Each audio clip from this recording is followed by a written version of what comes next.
جب کوئی امیر زادہ کسی بستی میں کسی شہر میں ظلم پر اتر آتا ہے اور سب کو ستاتا ہے، سب کو تکلیف پہنچاتا ہے، تو اس وقت اس کے سامنے بڑے بڑے لوگ حق بات کہنے، سچ بات کہنے اور اس سے ظلم سے روکنے سے کتراتے ہیں، اور ان کے سامنے کھڑے ہونے سے ان کی ٹانگیں کانپتی ہے، یہاں تک کہ وہ یہ کہنا شروع کر دیتے ہیں کہ اس شخص کے سامنے کھڑا ہونا اپنے آپ کو بے عزت کرنا ہے، اپنے آپ کو ذلیل کرنا ہے اور اپنے آپ کو ہلاکت میں ڈالنا ہے۔ اس لیے عزت اسی میں ہے کہ انسان اس کے منہ نہ لگے اور اس کے سامنے سچ بات نہ بولے، یہاں تک کہ اگر ان کے نوجوانوں میں سے، بچوں میں سے کوئی شخص اس کا مقابلہ کرنے کی کوشش کرے، اس کو ظلم سے روکنے کی کوشش کرے یا اس کے خلاف کوئی بات کرے، تو اس بچے کو، اس نوجوان کو سمجھایا جاتا ہے کہ بیٹا عزت اسی میں ہے کہ آپ اس کام میں نہ پڑیں، وہ جو کرتا ہے اللہ دیکھ رہا ہے اور اللہ تعالیٰ اس سے ضرور اس کا بدلہ لے گا۔ یہاں تک کہ وہ شخص اگر سب کے سامنے 100 بندوں کو جلا دے، مار دے، قتل کر دے، تو یہی تلقین کی جاتی ہے کہ آپ اپنی آنکھیں بند کر دیں اور آپ کہیں کہ میں نے کچھ بھی نہیں دیکھا۔ اسی میں عزت ہے، اسی میں شرافت ہے، اسی میں عظمت ہے اور اسی میں جان کی حفاظت ہے۔ اور قربان جائیں حضرت امام حسین رضی اللہ تعالیٰ عنہ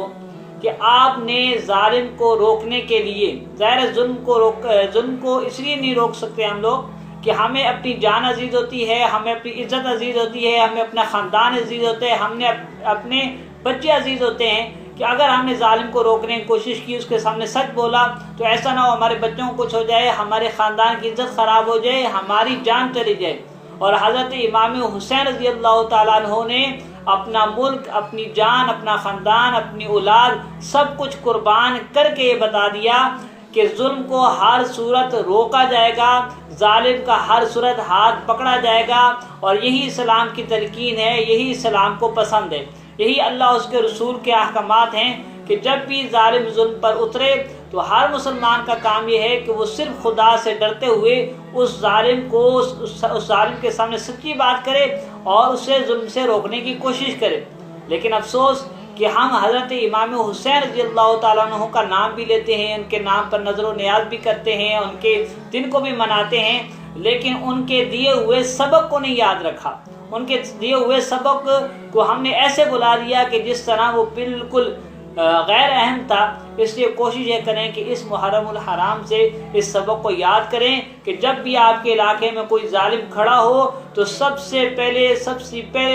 آپ کھڑے ہوں اس کے مقابلے کے لیے، اور پہلی صف میں آپ ہوں کہ انشاءاللہ تعالی اس ظالم کو ہم روکیں گے۔ عزت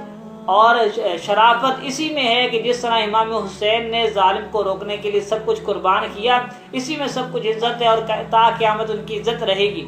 ان لوگوں کی کوئی عزت نہیں ہے کہ جنہوں نے اپنی جان کو، اپنے خاندان کو، اپنی عزت کو بچانے کے لیے خاموشی اختیار کی، تو آج ان کا نام و نشان بھی نہیں ہے۔ اور ہمیشہ ایسا ہی ہوتا رہا ہے کہ جس دور میں بھی کوئی ظالم کھڑا ہوا، اس کے سامنے جو حق